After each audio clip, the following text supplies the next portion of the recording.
Alors, bonjour tout le monde. Fait avant de commencer, il y a quelqu'un qui voulait vous souhaiter une belle journée. Salut tout le monde, ici Sarah Dufour, fière ambassadrice des Bleuets sauvages du Québec. Premièrement, je tiens à saluer chaque producteur et productrice de bleuets qui sont dans la salle. On me dit que c'est la journée bleuet aujourd'hui. J'aurais vraiment aimé ça être des vôtres. Malheureusement, c'est impossible pour moi. Mais je tiens à souligner, de un, je veux vous dire à quel point je suis fière, que je suis honorée d'être l'ambassadrice des Bleuets sauvages et de faire ça côte à côte avec vous dans le but de faire rayonner ce petit fruit si merveilleux qui vient de chez nous. Je veux aussi souligner l'importance du travail de chaque producteur et chaque productrice parce que c'est un travail vraiment exigeant et je veux vous lever mon chapeau bien haut et vous saluer bien bas. Et j'ai même mis en l'honneur de la journée du bleuet mon chandail bleu. Fait que je vous salue, je vous dis que j'ai hâte de vous revoir à la saison qui s'en vient, puis je fais tout ce que je peux pour pouvoir faire rayonner ce petit fruit-là. Je vous embrasse, je vous souhaite une belle journée bleue. À bientôt! Bonjour tout le monde et bienvenue à la journée bleuet du Saguenay-Lac-Saint-Jean, édition 2026. Je m'appelle Pierre-Olivier Martel, je suis agronome et conseiller en horticulture fruitière au MAPAC Saguenay-Lac-Saint-Jean. J'aurai le plaisir d'être votre animateur pour l'avant-midi. Je vous souhaite évidemment la bienvenue à toutes les personnes réunies ici dans la salle, mais aussi, nouveauté cette année, à ceux et celles qui nous suivent à distance. Alors, bonjour à vous, confortablement installés en croc et en pyjama dans votre sous-sol. Plus sérieusement, on expérimente aujourd'hui une nouvelle façon de diffuser l'événement et vous êtes une trentaine en ligne. Si la technologie permet à davantage de gens d'en apprendre sur le bleuet, bien, tant mieux. En additionnant les participants de la salle et en ligne, nous sommes près de 200 aujourd'hui. Merci sincèrement d'être avec nous. La production de bleuets est décidément un sujet inépuisable. On se retrouve encore aujourd'hui à explorer ce petit fruit-là par tous les angles possibles, de la fertilisation à la mise en marché, en passant par les nouvelles technologies, le libre-échange, la concertation du secteur. Et parce qu'on ne recule devant rien pour mieux comprendre notre industrie, on va même faire un détour par le neuromarketing, mesdames et messieurs. Vous ne savez pas c'est quoi? Ben, moi non plus. Fait qu'on va l'apprendre ensemble. Avant de commencer, je tiens à remercier chaleureusement les partenaires de l'événement, les producteurs de bleuets sauvages du Québec, le réseau Agri-Conseil, le Club Conseil Bleuet, Agriculture et Agroalimentaire Canada, Bleuets-Mistassini, Bleuets sauvages du Québec, ainsi que Congélerie L'Héritier et Congélation Grand Bleu, qui ont contribué financièrement ou par leur implication au sein du comité organisateur. Alors, je vous souhaite à tous et à toutes une excellente journée.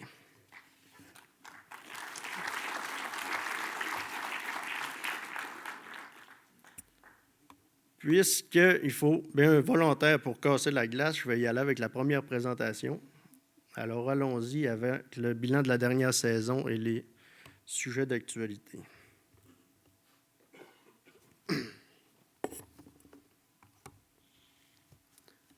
Donc, je vais y aller avec le bilan de la dernière saison. Je vais y aller comme suit. Bilan de la dernière saison dans lequel je vais ajouter quelques statistiques.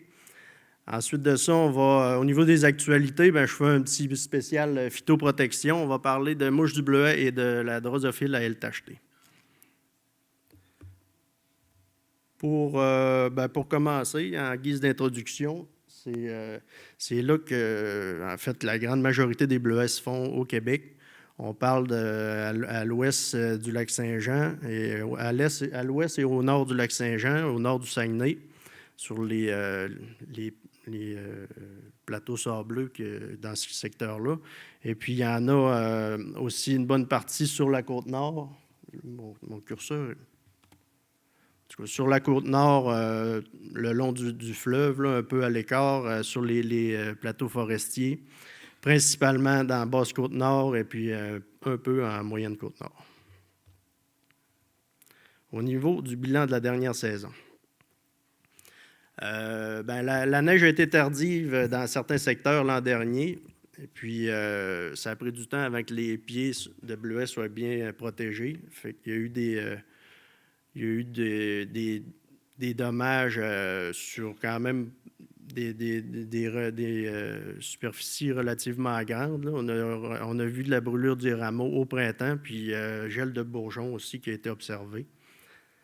Au niveau de la floraison et de la pollinisation, bien, il y a eu du gel de fleurs jusqu'à moins 4,5 dans certains secteurs, ce qui a causé aussi des dommages qui sont en fait substantiels. Dans certains, il y a eu aussi du temps frais et pluvieux au moment de la floraison, ce qui a fait une ouverture prolongée des fleurs, ce qui a prolongé l'ouverture des fleurs dans le temps.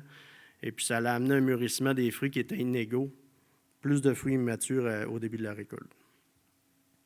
Au niveau de la pollinisation, cette année, c'est 24 000 ruches d'abeilles qui ont été utilisées pour la pollinisation, 12 800 quads de bourdon et 12 000 gallons de mégachile.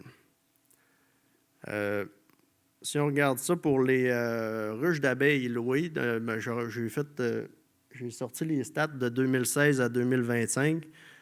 En fait, depuis 2022, on assiste à une diminution des locations de ruches. En 2022, c'était quand même involontaire parce qu'il y avait eu beaucoup de dommages dus au varroa. Mais après ça, ben, c'est quand même resté dans les mêmes eaux. Là. Ça varie entre 31 000 et 23 000 là, depuis les 4 dernières années.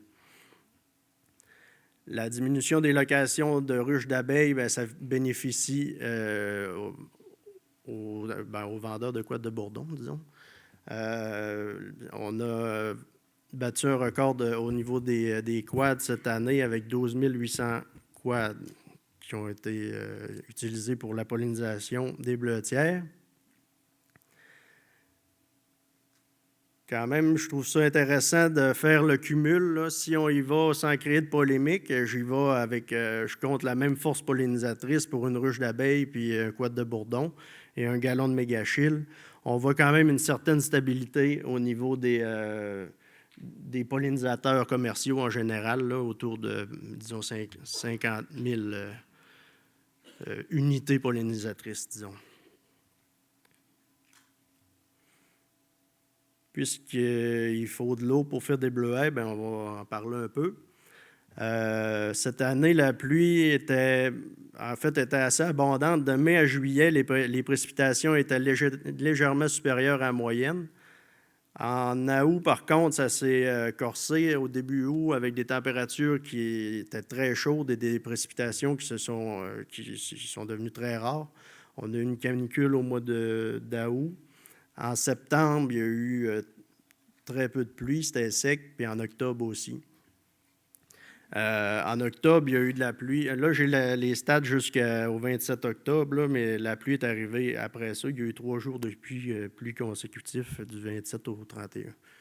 Mais donc, les bleuets, la période, disons, les champs à production de bleuets, il n'y a pas eu trop de problèmes là, pour la production.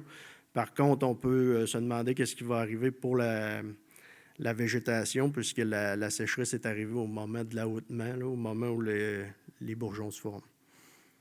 Ça va être à suivre pour l'an prochain. Je vous présente ici, en fait, c'est comme l'an dernier, là, j'ai eu accès aux données de l'équipe de gestion de l'eau en production végétale de l'IRDA. C'est un projet ils sont présents sur 32 bleuetières, en fait, au Saguenay-Lac-Saint-Jean. C'est un projet de 4 ans. Je vous présente ici les données pour 9 bleuetières qui sont connectées en continu. Donc, on reçoit les données en continu tout le long de la saison. Quand vous voyez un carré vert, c'est parce qu'il y avait... en fait, eux autres, avec un appareil qu'on appelle une TDR, ils lisent la conductivité électrique dans le sol. Puis ça nous donne, en fait, l'humidité du sol en continu. Puis à partir de ça, ils peuvent aussi voir les moments où le bleuet est plus capable de prélever d'eau. Quand on voit un carré vert, ça veut dire que le plan est confortable, si on veut, on est en zone confort. Quand ça devient jaune, ça commence à se corser. Puis disons qu'on est proche du stress hydrique. Quand c'est rouge, c'est vraiment stress hydrique, le plan ne prélève plus d'eau. Fait qu'on voit que pour toute la saison, ça s'est bien passé, là, de mai à juillet, à part quelques petits épisodes là, au mois de juillet. Mais au début août, quand la canicule est arrivée, là, on commence à voir qu'on tombe dans le jaune puis dans le rouge. Puis à ce moment-là, ben, c'est là qu'il a fallu retirer les sondes là, à cause, on était au moment de la récolte. Quand même, je vous rassure, il en est resté des sondes au champ, là. C'était en végétation, mais là, je n'avais pas accès aux données. Tout ça, ça va être présenté dans un projet, probablement soit l'an prochain ou dans 2 ans, là, dans un grand rapport qui va couvrir l'ensemble des données qui ont été faites. Un projet d'envergure qui se déroule actuellement. Donc, si je poursuis dans le bilan, au niveau des insectes, il y a eu beaucoup d'altise, mais peu de traitement, beaucoup de cercopes de l'érel aussi, et beaucoup d'étentraides aussi, peut-être un peu plus qu'à l'habitude, mais encore là, peu de traitement. Donc, c'était relativement une année normale du côté des insectes. Au niveau de la récolte, Québec, on a eu 95 millions de livres, ce qui est quand même, somme toute, très bon. Si on compare, on est un peu en haut de la moyenne des 5 dernières années, qui est de 91 millions de livres. Donc, c'est ça, on est un peu en haut de la moyenne. Ici, j'ai les données des autres provinces. Peut-être c'est un peu petit. La première, c'est l'île du Prince-Édouard, où ils ont eu cette année 21,4 millions de livres. Ils étaient pratiquement dans la moyenne. Province où les rendements semblent être très stables d'une année à l'autre. Nouvelle-Écosse, Nouveau-Brunswick et au Maine, en fait, le deuxième, troisième, puis le dernier, là-bas, il y a eu une sécheresse historique. Là. C'est vraiment... les rendements ont chuté.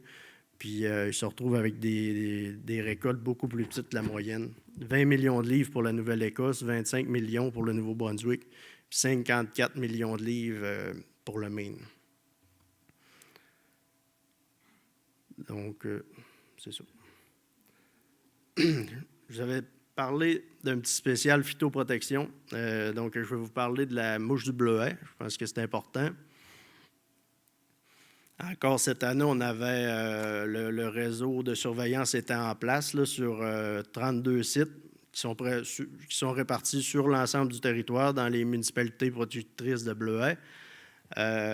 C'est 587 pièges relevés chaque semaine du 16 juin au 8 août. Toutes les zones de production au Saguenay-Lac-Saint-Jean sont suivies. Puis ces sites-là, ce qui est intéressant, c'est qu'on suit les mêmes sites depuis 2020. Fait qu'on voit vraiment la progression de l'insecte. Si je commence avec la conclusion, ben c'est que malheureusement, c'est en augmentation. En 2025, bon, au total, là, ça, c'est vraiment toutes les mouches capturées dans le cadre du réseau de surveillance qu'on additionne, une donnée brute. Fait qu'en 2025, on a atteint 4725 mouches. On pensait qu'en 2024, c'était peut-être une anomalie d'avoir autant de mouches par rapport à 2023, puisque c'était une année qui était pratiquement, vraiment un printemps très hâtif, une année très chaude, mais malheureusement, cette année, on voit que c'est encore en progression. Ce qu'on voit, c'est que la mouche est présente sur un territoire plus vaste, puis dans les bleutières où elle était déjà présente, il y en a de plus en plus. Au niveau des municipalités où on a trouvé de la mouche, en fait, le total des captures, ça, c'est pour montrer un peu où on en trouve le plus. C'est encore à Dolbeau-Mistassini, donc ici même, qu'on en trouve le plus, là. Suivi de Sainte-Jeanne-d'Arc. Ensuite de ça, vient Albanel, Saint-Eugène, Saint-Félicien. On est vraiment dans la zone là, où il y en a plus. Il y a eu des nouvelles municipalités où on en a trouvé cette année, donc à Falardeau. Là, on est rendu au Saguenay, là, La Marche, Saint-Thomas-Didyme. Curieusement, on n'avait jamais trouvé de mouche à Saint-Thomas. Cette année, c'était la première fois.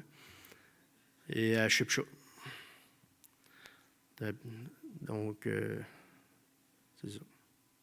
Au niveau des ratios de capture par piège, c'est important de ramener ça par piège parce qu'il y a quand même des municipalités où on a plus de pièges. On est plus présent parce qu'on sait qu'on voulait la suivre de plus proche.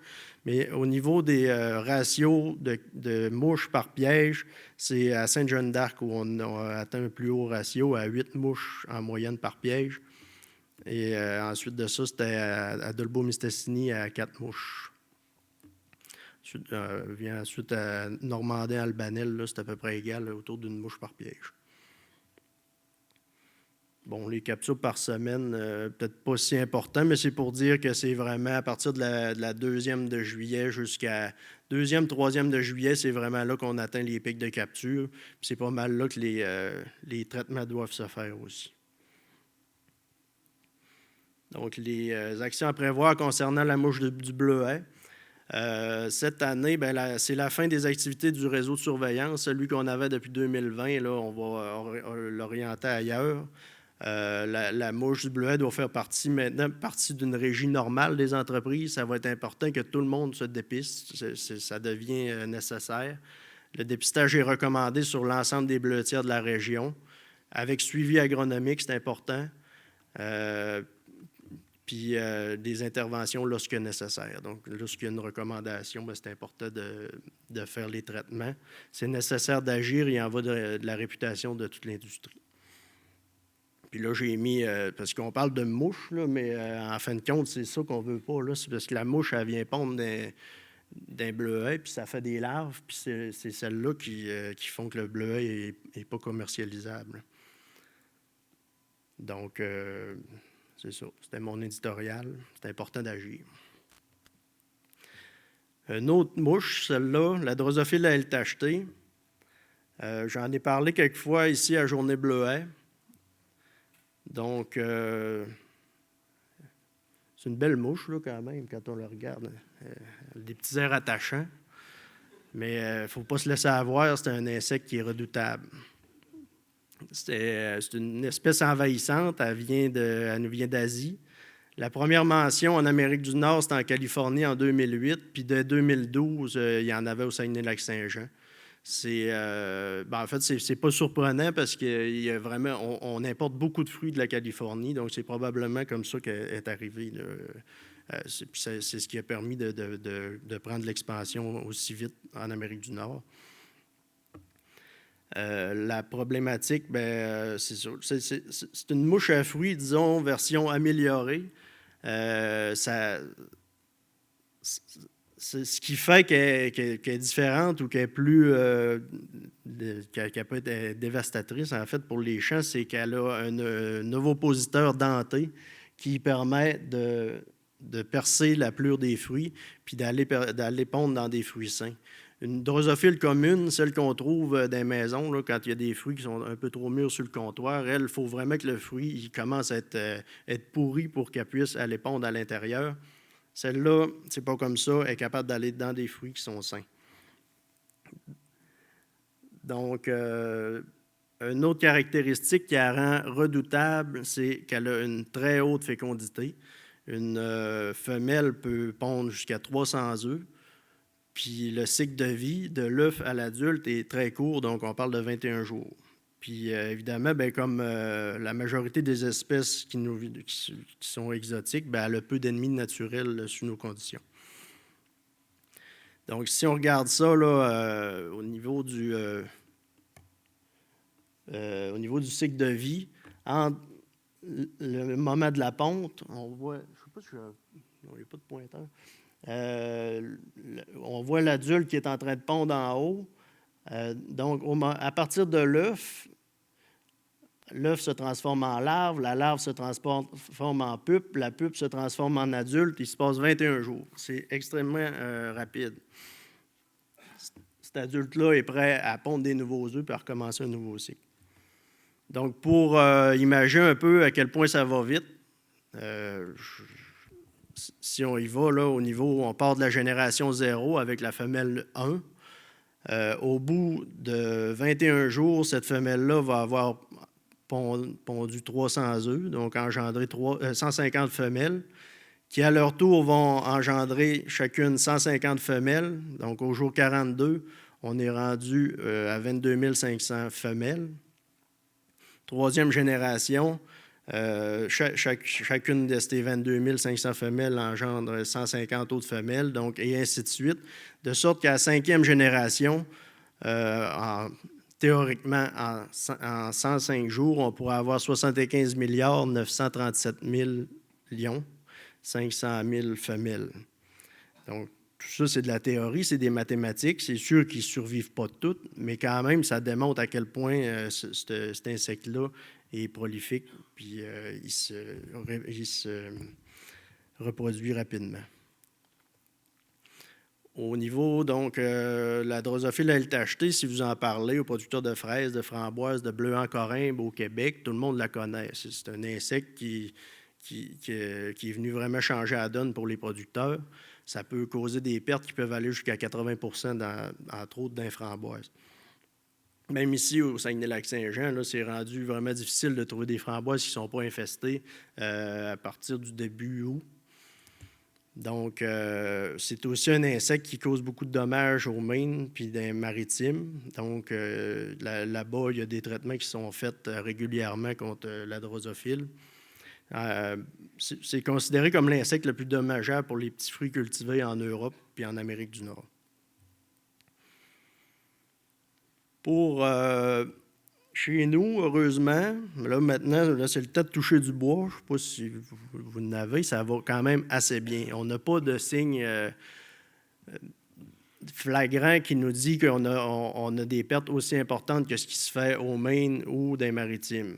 Ce qu'on a observé en 2013 et 2018, c'est que dans les bleutières, on fait nos premières captures entre la mi-juillet et la mi-août. Tranquillement, les populations vont augmenter à partir, mettons, de la mi-août pour atteindre un pic au mois de septembre, octobre. Donc, on est vraiment en dehors de la saison de récolte. C'est, pour l'instant, du coup, ça se déroulait assez bien. Il y a un projet qui a été fait qui a été remis en 2020, mais il s'est déroulé en 2016 et 2018, ici dans les bleutières du Saguenay-Lac-Saint-Jean. Il a été fait par William Champagne-Cochon, un étudiant en maîtrise sous la supervision de Corrade Cloutier et Valérie Fournier. C'est un projet qui nous en a appris vraiment beaucoup sur la drosophile. Il y avait 3 objectifs qui nous ont permis, disons, d'y voir plus clair. Le premier, c'était de surveiller l'activité saisonnière de la drosophile en bleutière. Ensuite de ça, il cherchait à déterminer les espèces fruitières sauvages favorables à son établissement et puis d'étudier le potentiel de survie hivernale en bleutière et la dynamique post-récolte. Un des projets d'envergure, disons, qui s'est fait au Québec à ce sujet-là, ça s'est passé ici en région. Je ne vous ferai pas tout le résumé du projet, mais je peux aller quand même aux grandes lignes. En installant des pièges en forêt, sur la bordure des champs, puis dans les champs, ils se sont rendus compte que les premières survivantes à l'hiver, disons, ils émergeaient très tôt, puis ça se passe en forêt. Principalement, c'est un insecte qui est forestier dans nos conditions. Les premières femelles, ils les ont capturées autour du entre le 17 et le 24 juin. Ces femelles-là, je dis femelles parce que c'est presque toutes des femelles, là. Il y a quelques mâles, mais il n'y en a même pas attrapés dans le cadre du projet. Il faut qu'ils survivent quand même jusqu'à temps qu'ils émergent des fruits, parce que les autres, ils ne peuvent pas pondre dans des fruits qui ne sont pas mûrs. Fait que c'est le principal facteur qui limite l'explosion des populations, c'est vraiment le manque de fruits mûrs dans lequel ils peuvent pondre. Donc, entre la fin juin puis, disons, la mi-juillet, au moment qu'arrivent les premiers fruits qui sont intéressants pour eux autres, il se déroule un bon laps de temps. À ce moment-là, il y en a plusieurs qui vont mourir, mais il y a quand même des survivants. Les fruits qu'elle va préférer en milieu de bleutière, c'est la framboise sauvage, évidemment le bleuet, la rallye, puis son préféré, et de loin, c'est le 4 temps. Donc, à partir du moment que ça se met à mûrir, bien là, tranquillement, les populations augmentent. Ils augmentent, puis là les bleuets d'un bleutière, ils deviennent mûrs, la récolte commence. Tranquillement, la population va se transposer entre le champ, s'en va vers entre la forêt, va s'en aller vers le champ. Et puis, c'est vraiment en marge, sa bordure, là, au Maine, il parle de 75 pieds, disons entre 20 et 25 mètres. C'est là que la grande majorité des dommages se font. Et puis là, la récolte se déroule, puis donc on réussit quand même à éviter le plus gros des dommages.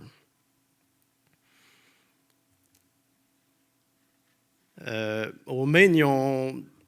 En fait, j'ai dit quand commence-t-on à s'inquiéter? Ils ont fait au Maine encore, Frank Drummond il a fait un indicateur d'évaluation du risque qui est basé sur le nombre de mâles capturés par piège. Selon son indicateur d'évaluation, en bas de 3-4 mouches mâles par piège, en moyenne, on a un très faible risque d'avoir des dommages, moins de 10 %. Puis quand il parle de dommages, c'est que le champ soit infesté. En haut de 7 mâles par piège, on devient avec un risque élevé à 25 % de chance que le champ soit infesté. Puis c'est toujours la semaine suivante. J'ai oublié de le dire. Puis en haut de 16 mâles par piège, on vient avec une chance sur 2 que le champ soit infesté la semaine suivante. Donc, à partir de ça, nous autres, on a remis en place un réseau de dépistage en 2025 pour voir où on se trouvait par rapport au seuil du Maine. On a mis 5 sites. Il y avait 5 sites dépistés du 14 juillet au 10 septembre. En fait, il y en avait 10, mais je vais me concentrer sur ceux qui ont vraiment couvert toute la période de récolte. On avait 5 sites dépistés, donc 2 pièges par site. Il était situé à Saint-Félicien, Saint-Augustin, Saint-Prime, Falardeau et Labrique. Ça, c'est un piège à drosophile. On met du vinaigre de cidre là-dedans, puis on les attrape. C'est une vraie mouche à fruits, là. Donc, les drosophiles, ce qu'on a vu, je vais y aller, mettons, par site. Le site numéro 1, à partir du 19 août, on avait un risque élevé donc on avait atteint notre seuil de 7 mâles par piège. Mais à ce moment-là, le champ était déjà récolté, le 19 août. Sur le site numéro 2, on a atteint un risque élevé le 20 août, où on avait 10 mâles par piège, mais le champ, encore là, il était déjà récolté. Fait que là, il n'y a pas vraiment de risque d'avoir des fruits endommagés. Le site numéro 3, on a atteint un risque très élevé, donc supérieur à 16 mâles par piège, puis on était vraiment en haut, on était à 66 mâles par piège. On était le 19 août quand on a atteint ça, puis ce champ-là a été récolté le 2 septembre. Donc, on peut penser que dans ce champ-là, il y a eu des dommages de la drosophile. Au niveau du piège numéro 4, il y avait un risque élevé au 3 septembre, puis un risque très élevé quand on est retourné le 10 septembre. Il était rendu à 94 mâles par piège, mais heureusement, il avait été récolté depuis le 19 août. Puis le numéro 5, le 26 août, on était à un risque très élevé à 14 mâles par piège le 26 août. Le 3 septembre, on était rendu à 21, donc on avait un risque très élevé. Puis le champ a été récolté le 10 septembre. Donc encore là, dans ce champ-là, on peut penser qu'il y a eu des dommages de la drosophile. Jusqu'à quel point, là, on ne le sait pas, on ne l'a pas mesuré. Donc, les indices à surveiller, là, c'est vraiment qu'il va falloir y penser à l'avenir. C'est un insecte qui est présent puis qui risque d'évoluer dans les prochaines années. C'est dépérissement plus rapide de la qualité, un taux de perte plus élevé en usine, des bleuets mous à l'aspect humide, des fois ramasser un panier de bleuets puis qui devient mou. Là, j'ai mis, c'est vraiment pas la meilleure photo, mais c'est la seule que j'ai réussi à avoir. C'est des bleuets qui avaient été ramassés. Là, c'est du bleuet en carême dans le Chaudière-Appalaches. Puis il y a des bleuets qu'on voit qui sont mous. Déjà, l'aspect est plus humide, puis il y en a au travers qui sont mous. Normalement, j'avais un pointeur pour vous les montrer, mais je ne l'ai pas. Ce qu'on voit aussi, la photo, là, c'est vraiment un trou de ponte de la drosophile. Un autre indice à surveiller, dans le bleuet en carême, les producteurs souvent vont dire cette année, les bleuets ils ont mûri bien trop vite. À partir de la deuxième d'août, ben là, tout devient mou. Ils ne sont pas capables de ramasser du bleuet frais, mais ça peut être un signe. Puis, évidemment, le dernier signe, c'est la présence de larves dans les fruits. Parce que c'est visible à l'œil nu, là, on les voit. Donc, je dis un insecte à surveiller. Les populations varient selon la température. Donc, ça va être particulièrement important d'être alerte les printemps très hâtifs, comme on a eu en 2024. Ça augmente les risques. Plus la récolte est tardive, plus les risques de dommages augmentent. La bordure des champs, donc on parle entre 20 et 25 mètres, le fameux 75 pieds aux États-Unis, du Maine, est plus à risque. La stratégie de récolte et de traitement devront en tenir compte. Puis le dépistage demeure essentiel pour suivre l'évolution des populations. Donc, nous, au MAPAC, l'an prochain, c'est là-dessus qu'on s'en va. Là. On laisse, je l'ai dit tantôt, on ne sera plus présent au niveau du dépistage de la mouche du bleuet, mais on va plutôt s'attarder, on va ramener nos ressources vers la drosophile LTHD. Agriculture de précision, drones, intelligence artificielle, robots désherbeurs, imagerie multispectrale. Il ne se passe pas une journée sans qu'on entende parler d'une nouvelle agritechnologie aux 1000 promesses. Mais entre la promesse et l'adoption concrète en entreprise, il se passe souvent plusieurs années d'essais et d'erreurs. J'ai demandé à Tarek Djedjig, conseiller en agriculture de précision et géomatique et au MAPAC en Montérégie, et Mourad Louardani, conseiller en agriculture urbaine et sériculture au MAPAC Montréal-Laval-Lanaudière, de venir nous présenter les avancées technologiques susceptibles de soutenir la production du bleuet nain. Ils vont aussi nous présenter les défis liés à l'adoption de ces technologies et quoi faire pour ne pas que votre beau robot finisse sur le tas de roches. Alors, accueillons Mourad et Tarek.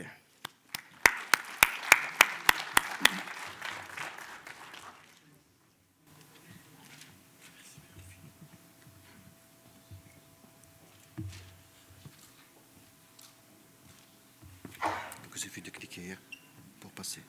Ah, c'est ici. OK, ça marche. Good. Bonjour et merci Pierre-Olivier pour cette opportunité-là que tu nous as donnée de venir rencontrer les producteurs du bleuet et les conseillers, les chercheurs. Là, c'est nouveau pour nous. Donc, ça nous apprend à apprendre avec vous. Donc, cette présentation se veut une sorte de revue de littérature afin de présenter un peu, définir certaines technologies numériques et puis leurs applications possibles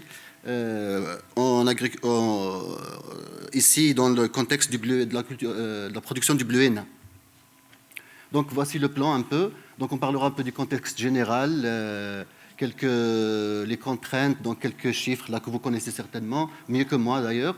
Ensuite on entamera les technologies, donc la télédétection, entre autres, l'Internet des objets, tout ce qui est capteur connecté, et puis l'automatisation et la robotique. Ensuite je céderai la parole à mon collègue Mourad pour vous parler un peu de la méthodologie et des facteurs de succès d'un processus de transition.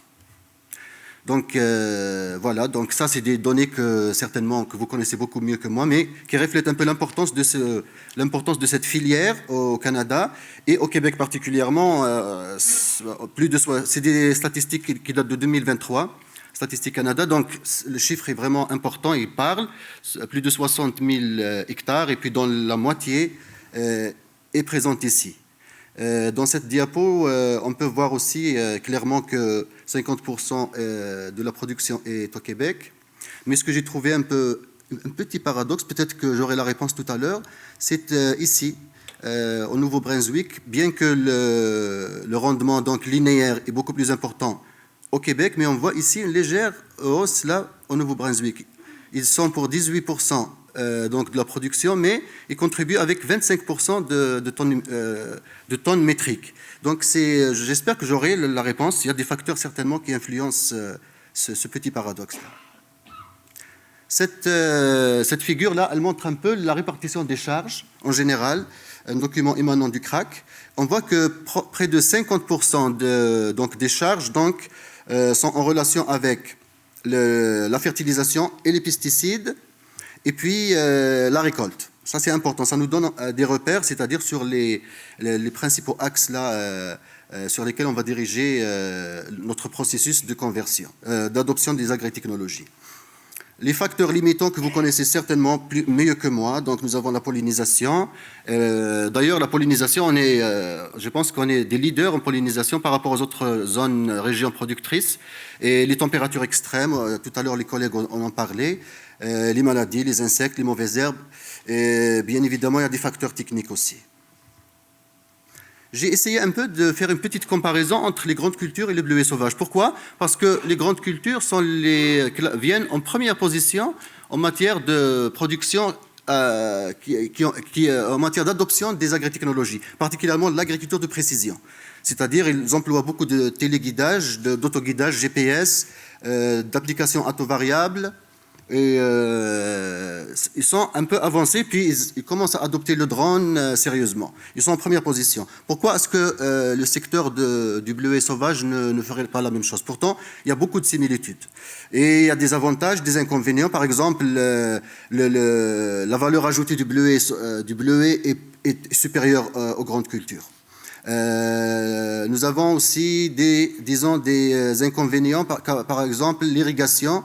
Dans les grandes cultures qui est majoritairement pluviale, on ne parle pas d'irrigation dans les grandes cultures, mais dans le bleuet sauvage, tout à l'heure on a vu qu'un stress hydrique prolongé peut conduire à une situation de perte de rendement, donc les irrigations se pratiquent.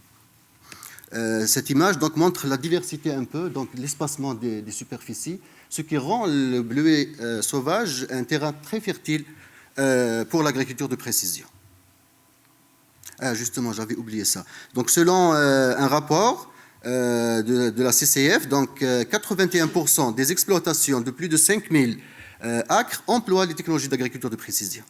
Donc, j'insiste sur le fait que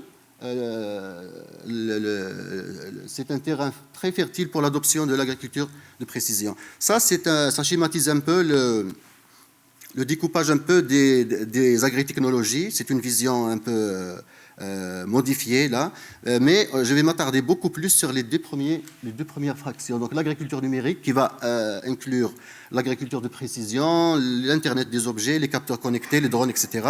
Et puis le paramètre de robotisation, d'automatisation et de robotique. Bien sûr, il y a les autres aspects qui sont aussi très importants, comme les biotechnologies, les nanotechnologies et la traçabilité. Ça aussi, ça fait partie aussi de l'agriculture numérique. Commençons par la télédétection. Donc la télédétection est un processus d'acquisition d'analyse basé sur la prise d'image. Vous savez qu'une plante reflète certaines ondes, elle en absorbe d'autres. Donc nous, on capte cette image-là et puis on va l'interpréter grâce à des plateformes et pour en tirer un maximum de données. L'intelligence artificielle. L'intelligence artificielle, c'est quoi? Donc, c'est des technologies qui permettent à une machine, de reproduire un raisonnement comme celui d'un cerveau humain. Mais la différence, c'est que l'intelligence artificielle peut traiter des centaines de milliers de données en un temps très rapidement et puis en même temps, alors que le cerveau humain est limité à ce point. Le schéma, donc, il montre que l'intelligence artificielle est au centre de toutes les innovations. Donc, elle va intervenir dans les capteurs connectés, dans l'irrigation intelligente, dans l'automatisation, tous les processus de robotique et d'automatisation. L'utilisation du drone, là le drone aussi, je parlerai beaucoup du drone, vous verrez qu'il y a plusieurs diapos là sur le drone. Pourquoi? Parce que c'est un outil qui est très flexible et qui est aujourd'hui très accessible aussi. Et il nous permet aussi des choses aujourd'hui qui n'étaient pas permises avant. Avant, pour avoir une image aérienne, il fallait faire des vols d'aéroplanes ou bien d'essayer d'avoir des photos de satellites qui, il y a quelques années, n'étaient pas vraiment données. Mais avec un drone, on peut avoir tout ça à portée de main. Donc, grâce à des caméras, à des capteurs spécifiques, un drone, par exemple, vous voyez là, c'est une caméra multispectrale. Donc là, on peut prendre des images spécifiques. Ensuite, à travers un processus d'orthorectification, on va faire une orthomosaïque et puis exploiter certains indices comme le NDVI, qui est l'indice de végétation par différence normalisée. Comme je disais tout à l'heure, la plante va refléter certaines ondes, absorber d'autres. Et à partir de ce moment, nous aurons cette orthomosaïque-là. Comment l'interpréter? on l'interprète tout simplement, plus la valeur se rapproche du 1, plus la santé de la plante est bonne. Donc on aura la couleur verte, vert, jaune, c'est intermédiaire, mais plus, le rouge, plus on se rapproche du rouge, là c'est soit il n'y a pas de plante, carrément c'est nu, ou bien que la plante est vraiment réellement stressée à cause d'un facteur biotique ou abiotique. Donc ça peut nous aider vraiment à interpréter ces données-là et puis à cibler nos actions. Ça, c'est une image donc orthomosaïque qui provient d'une bleuetière et elle nous montre plusieurs choses. Là, on peut interpréter plusieurs choses dans cette image NDVI, orthomosaïque NDVI. Donc, si vous regardez, il y a des zones inondées, rouge foncé, il n'y a pas de végétation. Vous pouvez voir la zone qui présente un stress hydrique, orangé, jaune-orangé. Les autres jaunes, la clair, vert, ça veut dire que ça va bien. Ça veut dire que dans l'ensemble, les plantes se comportent bien. D'autres indices comme le NDRE. Le NDRE est un autre indice aussi qui va être calculé différemment. Donc c'est le même principe, mais le calcul se fait différemment. Lui, il est très intéressant, je l'ai cité parce que selon une étude, là, il est très intéressant pour prédire d'une manière précoce la tache septorienne, qui est une maladie quand même majeure. Et, mais par contre ici, plus l'indice est inférieur et petit, là il se rapproche du zéro, plus le risque de tâche est grand. Donc l'interprétation diffère, mais c'est des outils très importants si on les gère comme il se doit. Il y a aussi des études il y a aussi des plateformes, des algorithmes aussi qui peuvent cartographier la mauvaise herbe. Ça vient d'une recherche effectuée ici, dans les conditions ici, pour essayer de développer des algorithmes pour cartographier les mauvaises herbes. Donc dans l'image qu'on voit... pardon ? Sorry.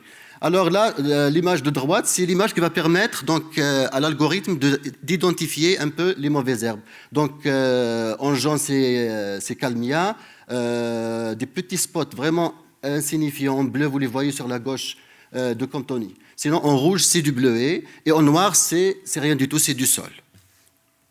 Donc, il est possible de faire cela. Et puis il y a d'autres applications qui permettent aussi de faire la cartographie des mauvaises herbes. Et on a qui, grâce à des vols de drones, donc on peut récupérer des données. Ensuite, grâce à ces applications-là, on va faire une cartographie très précise. Cette image aussi provient d'un test effectué par l'IRDA aussi, ici dans les conditions du Saguenay. Donc là, c'est une caméra que vous voyez, c'est un autre type de caméra. C'est une caméra thermique. Elle va permettre donc de suivre l'indice là de stress qui découle de la température. Donc nous savons que la plante, elle rayonne, que c'est un être vivant, donc elle engendre une certaine température, elle va être captée, et puis grâce à cette image-là, on pourra interpréter l'apparition d'un stress hydrique. Donc les zones claires, c'est les zones qui sont sujettes à un stress hydrique. Bien sûr, la température du couvert n'est pas un indicateur en soi. Il faut l'utiliser pour calculer d'autres indicateurs plus pertinents.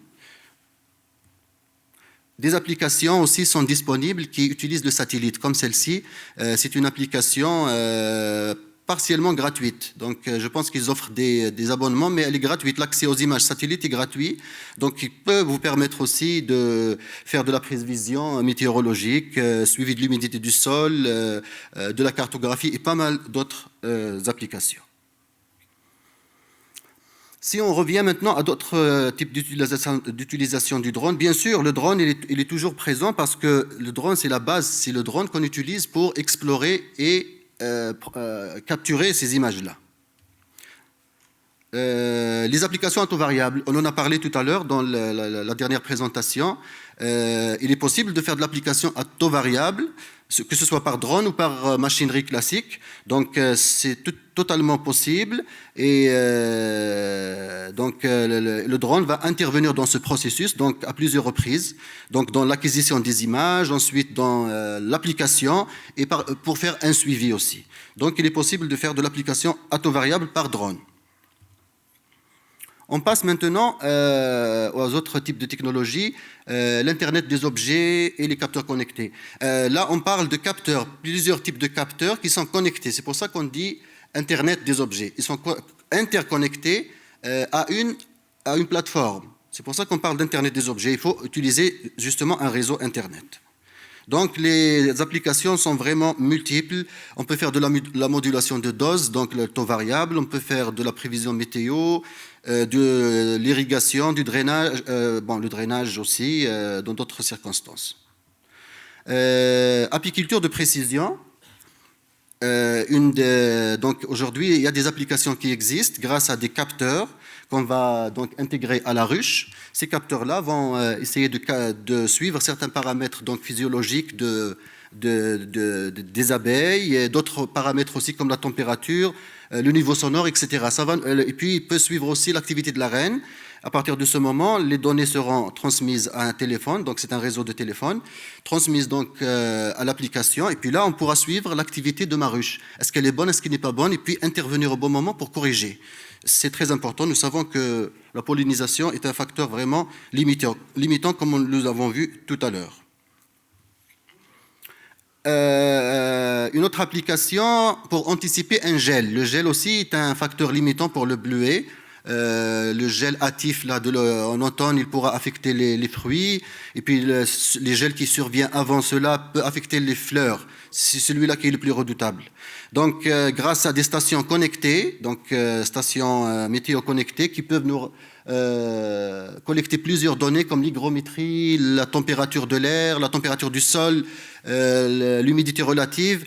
On pourra suivre donc avec exactitude le risque du gel afin d'intervenir soit d'une manière automatisée, donc dans un système automatisé, on pourra faire un enclenchement d'irrigation d'une manière automatisée, c'est faisable, ou bien aller le faire manuellement. Mais le système va nous dire où intervenir exactement. Ou bien par d'autres moyens qui sont le brassage de l'air, là, les éoliennes, qui est un moyen quand même assez efficace qui va permettre de brasser l'air, ramener l'air plus plus chaud en bas et puis le plus froid en haut. C'est efficace. C'est employé dans les vergers, en Montérégie par exemple, c'est employé et c'est efficace pour lutter contre le gel. Un système d'irrigation aussi connecté, complètement automatisé, c'est faisable grâce à des capteurs donc incorporés au sol. On en a parlé tout à l'heure de certains capteurs, donc ceux de l'humidité, ou bien il y a en général il y a deux types de capteurs. Des capteurs tensiométriques qui ressemblent à ça, donc qui va mesurer la tension du sol, c'est-à-dire la pression que le sol exerce pour retenir l'eau, ou bien l'humidité. À travers la conductivité électrique, il va nous donner une idée pas mal exacte sur l'humidité du sol. Donc dans un sol sablonneux, vous voyez que l'eau percole très rapidement. Et ensuite, les données transmises, traitées par le satellite, transmises au téléphone. Et puis, dans un système totalement automatisé, la décision se fait d'une manière vraiment un seul clic. Et puis, je pars une irrigation dans une zone donnée ou dans une autre zone. Comme ça peut se faire aussi d'une manière manuelle. Mais ça va nous aider énormément. Parce qu'un stress prolongé va amener les plantes donc, à une situation donc, de stress, de perte de rendement. Le désherbage. Maintenant, on passe à la section robotique et automatisation. Aujourd'hui, on parle de robot désherbeur. Pourquoi on l'appelle robot désherbeur? Ce n'est pas un robot, mais il est tracté. Dans ce cas-là, il est tracté. Mais c'est un robot parce qu'il prend des décisions. Parce que le système est équipé de caméras, d'ordinateurs de bord. Et il va prendre des décisions grâce à des algorithmes développés et afin de pulvériser là où on veut. Il y a, dans le cas du système ARA, par exemple, d'où provient cette fiche, on peut appliquer par exemple un herbicide sélectif, c'est-à-dire il y aura une distance calculée de sécurité, plutôt non sélectif. Donc le pulvérisateur est capable de calculer une distance de 6 cm de sécurité afin de toucher uniquement la mauvaise herbe. Un herbicide non sélectif, là, le système se permettra d'approcher au maximum à la plante. Il peut appliquer aussi uniquement sur la plante, ou bien il peut appliquer partout sauf la plante. Tout ça est faisable. Bien sûr, là, je parle des cultures maraîchères. Je sais qu'il y a des essais qui sont prévus dans le bleuet nain. Je n'ai pas d'autres informations à ce sujet, mais je sais que des essais sont prévus. Donc, probablement qu'un algorithme est en développement. Mais certainement, il va falloir l'adapter au contexte du terrain et de la culture, etc. C'est sûr que ça prend l'adaptation et nous allons le voir plus tard que la dernière étape dans un processus d'adoption, c'est l'appropriation de la technologie et l'adaptation aussi de la technologie. Donc là, il y a deux modèles différents, l'éco-robotics et puis celui-ci, c'est un autre modèle européen. Il existe aussi des robots autonomes. Donc, ce sont des applicateurs autonomes aussi intelligents qui permettent aussi une économie allant jusqu'à 95% et qui sont autonomes. Ces modèles-là fonctionnent en plus à l'énergie solaire. Donc, ils pourront sillonner les champs et faire des applications ciblées. Ça prend bien sûr plusieurs unités, ça c'est sûr. Il y a une étude technico-économique à faire, bien évidemment. Et puis, il y a une adaptation aussi à faire. Il y a une adaptation à faire parce que là, on parle de grande culture ou de culture maraîchère. Il y a deux modèles aussi, un modèle américain et un autre modèle européen. On peut parler aussi de pulvérisation de précision, cette fois. La différence entre la pulvérisation intelligente et la pulvérisation de précision, c'est le taux de réduction. Donc, une pulvérisation de précision va nous permettre de faire une réduction allant jusqu'à 30%. Il n'y a pas d'algorithme, il n'y a pas d'ordinateur de bord, il n'y a pas d'intelligence artificielle, mais on peut faire, dans le cas de situations donc de champs, de passage dans un virage par exemple, il est possible de moduler la dose afin de faire gagner beaucoup de pesticides et non pas d'appliquer un 100% partout. Dans ce cas, la zone là de 30% va recevoir 100% alors qu'elle devait recevoir uniquement 30%. Et le même principe là du différentiel de la voiture. Et on peut faire aussi de la modulation de dose à travers un contrôle de buse par buse, de section par section. Là, c'est le cas des cartes de prescription, on en avait parlé tout à l'heure. Donc, il est possible de faire rentrer une carte de prescription d'engrais et de l'envoyer à la machine. Et puis, à partir de ce moment, on va appliquer uniquement là où il faut. Mais il n'y a pas d'intelligence artificielle, ni de reconnaissance de mauvaises herbes, ni rien du tout. Donc on parle de pulvérisation de précision. Le désherbage électrique aussi. Je sais qu'il y a des tests qui ont été menés ici pour le Weed Zapper. Résultat, il a donné de très bons résultats. Le Weed Zapper, donc d'après cette même étude, il conviendrait à l'agriculture biologique et puis il commence à devenir rentable, d'après cette étude toujours, à partir lorsqu'on applique sur une surface de 70 hectares et plus. C'est là qu'on va sentir que c'est très rentable. C'est sûr que c'est une rampe, là, l'électrification se fait sur toute la rampe, donc il touche tout. Tout est électrifié. Bien sûr, le bleuet, s'il est touché, il a une capacité de résistance donc, quand même importante qui lui permet de résister au choc électrique. Donc, d'après l'étude là, qui a été menée, les dégâts donc, sont insignifiants. Mais il y a aussi le pulvérisateur électrique, plutôt le désherbeur électrique intelligent, même système que ceux qu'on a vu tout à l'heure, celui-là, et c'est une technologie canadienne en plus, ontarienne. Donc, lui, c'est des bras qui vont bouger, qui vont toucher uniquement la mauvaise herbe. Et l'avantage, c'est qu'on peut, grâce à ce type de machinerie, on peut intervenir à n'importe quel stade de la mauvaise herbe. Donc lui, il va toucher uniquement les touffes là de mauvaise herbe. Pardon. Pour la récolte, la machine la plus avancée que j'ai vue, là, que j'ai découvert, est celle-ci. Je sais qu'elle a été testée aussi, présentée. Et même présentée ici. Je n'ai pas réussi à avoir plus de vidéos ou de files là, pour vous la présenter, mais je sais qu'elle a été testée et qu'elle est excellente, là, cette machine. Donc, elle va faire le tri, la récolte, le tri. Ensuite, il y a un tapis convoyeur qui va ramener les bleuets en haut, net, donc sans résidus, et directement les déverser dans les bacs. C'est très intéressant. Bien évidemment, il faut faire des essais et puis voir est-ce que ça s'adapte à nos conditions. Parce que les conditions peuvent être un peu différentes parce que c'est une machine qui vient du Nouveau-Brunswick. Je finirai sur ce rapport-là.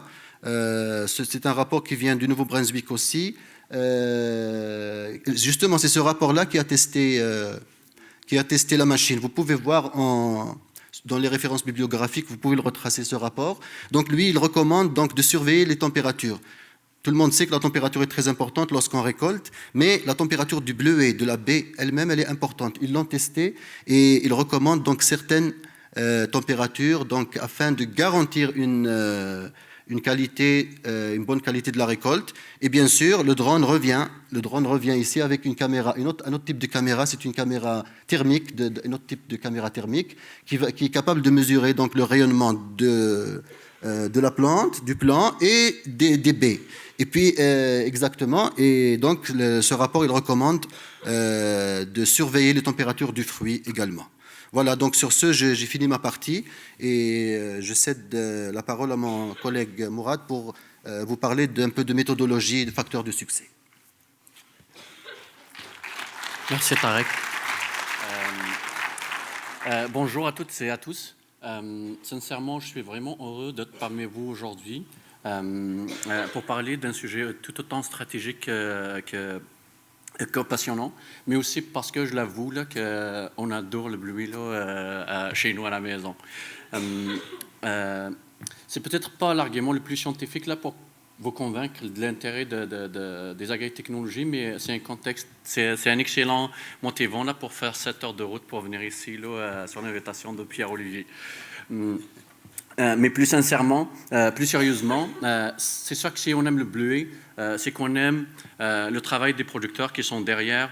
On aime l'innovation, on aime la précision, on aime la capacité à produire mieux, plus efficacement et plus respectueusement de l'environnement.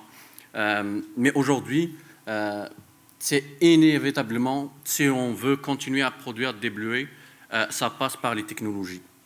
Il est devenu plus qu'évident que les technologies ne sont plus un luxe que les entreprises agricoles, pour les entreprises agricoles.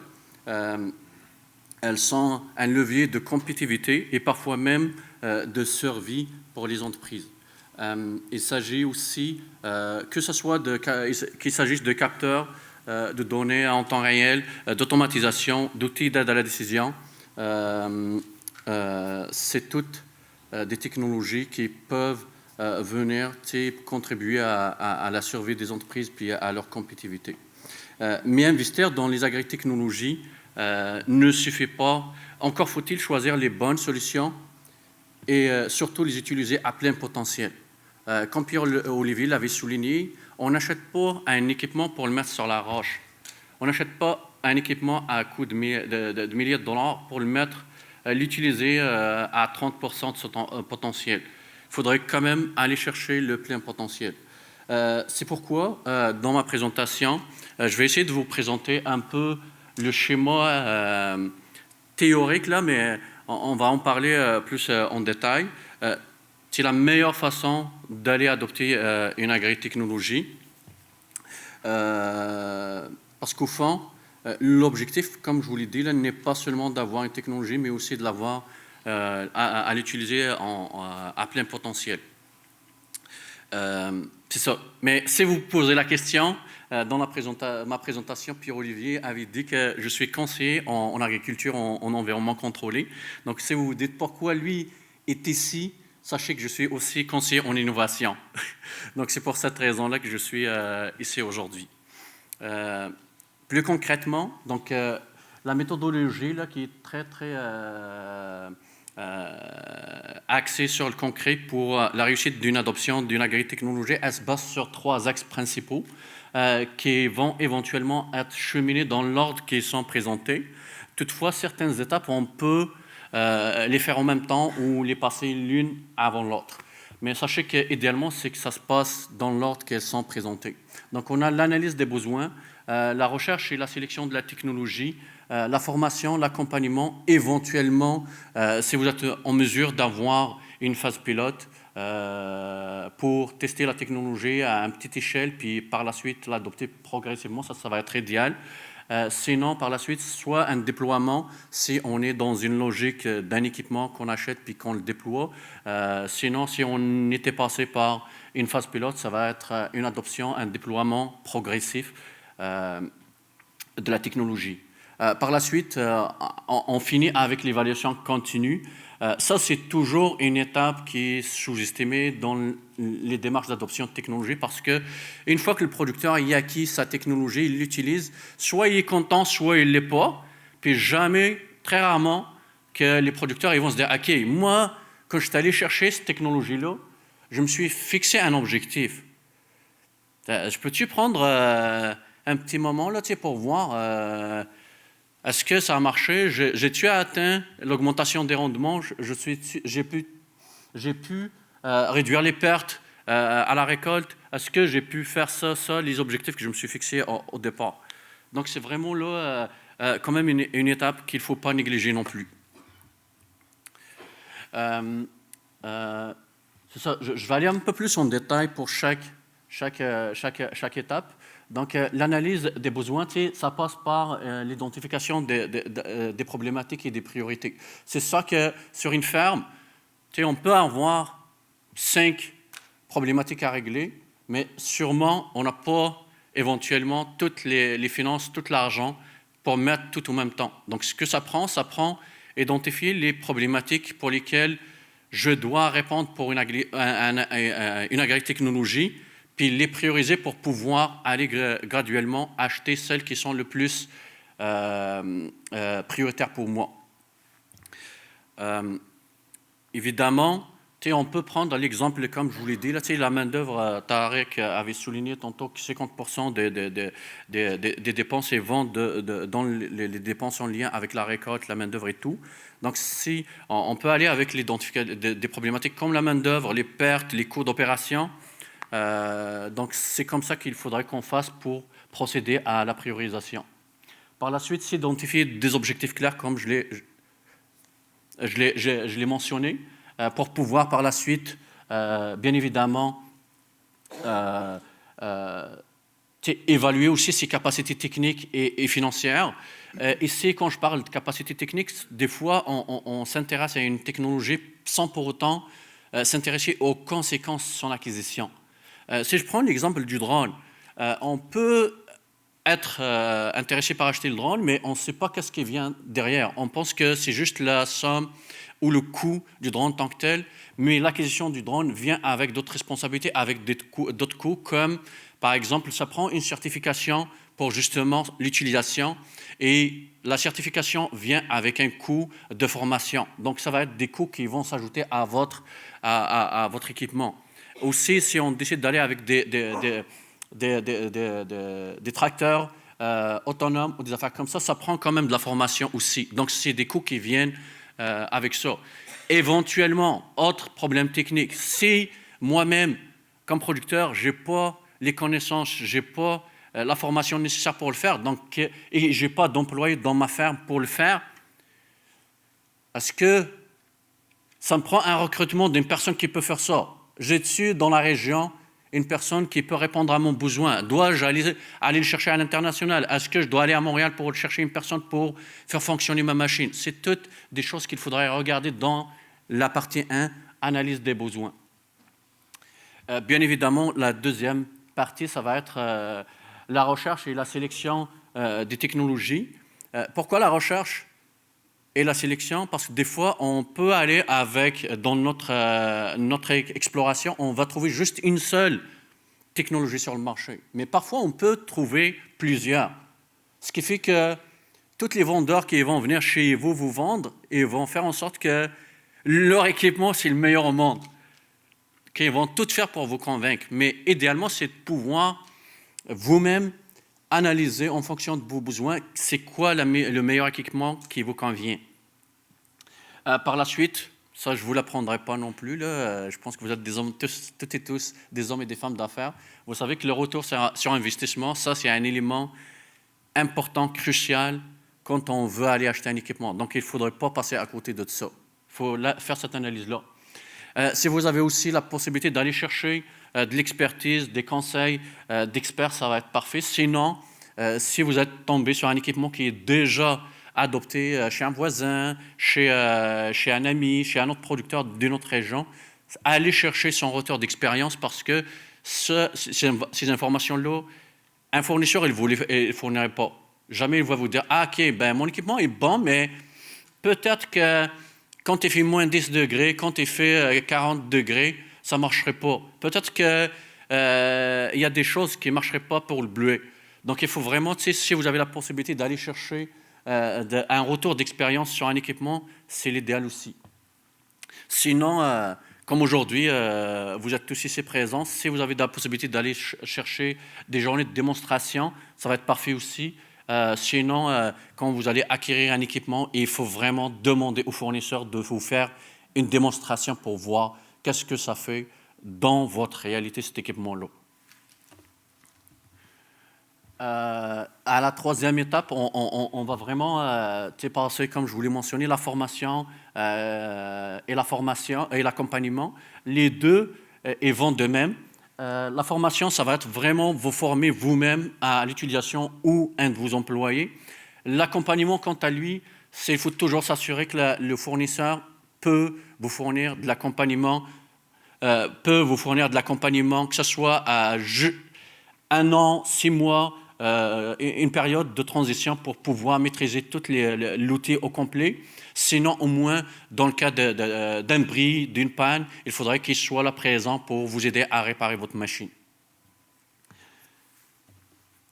Pour la quatrième étape, ça va être l'adoption. Donc, c'est la décision d'acheter et puis ou bien déploiement progressif de votre équipement. C'est vraiment à cette partie-là, c'est qu'on va aller acheter l'équipement et le déployer. Dans ce cas-là, quand je parle d'adoption et de déploiement, ça peut être, comme je vous l'ai dit, c'est parce qu'on est passé par une période pilote, mais ça peut aussi être parce que moi, j'ai identifié une problématique là, que dans un secteur de ma ferme, mettons, on va parler de la gestion de la main-d'œuvre. Moi, j'ai identifié ça comme problématique, puis je vais m'acheter une intelligence artificielle pour gérer mes employés. Donc là, je me dis, OK, je l'achète, je le teste pour 1 an, puis que ça marche, ça gère bien. J'aimerais ça, voir cette intelligence-là. Est-ce qu'elle peut me gérer les salaires? Est-ce qu'elle peut gérer le stock? Donc, je veux la déployer sur l'ensemble des secteurs de ma ferme.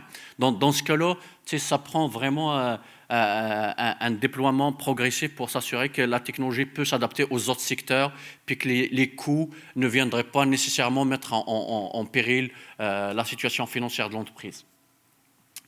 Bien évidemment, ajuster en fonction des résultats. Là, je vais en parler dans la dernière diapo. Aussi, documenter les bonnes pratiques. C'est quand on travaille avec une technologie, avec un équipement, il faut toujours voir qu'est-ce que cet équipement-là fait vraiment très bien, qu'est-ce qui fait moins bon. Tu sais, quand on prend des décisions comme ça et puis qu'on fasse des notes, des observations comme ça nous permet d'orienter notre équipement dans les travaux, l'utilisation qui est la plus, vraiment qui rapporte le mieux pour nous.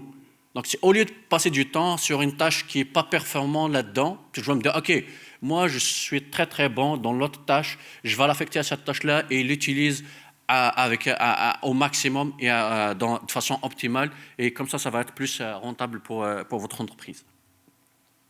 À la fin, évidemment, là, je l'ai mentionné tantôt, c'est l'évaluation continue. Comme je vous l'ai dit tantôt, c'est d'avoir des objectifs fixes. Puis, il faut toujours prendre le temps de dire, OK, j'ai atteint ou je n'ai pas atteint mes objectifs. Si je me fixe un objectif pour un équipement, exemple, réduction de perte de 15%, puis qu'à la fin, je suis rendu à 5%, il faudrait que je me pose des questions. C'est-tu l'équipement qui ne fonctionne pas? C'est-tu moi qui ne maîtrise pas son utilisation? Est-ce que ça me prend une personne qui va l'utiliser mieux, plus que moi?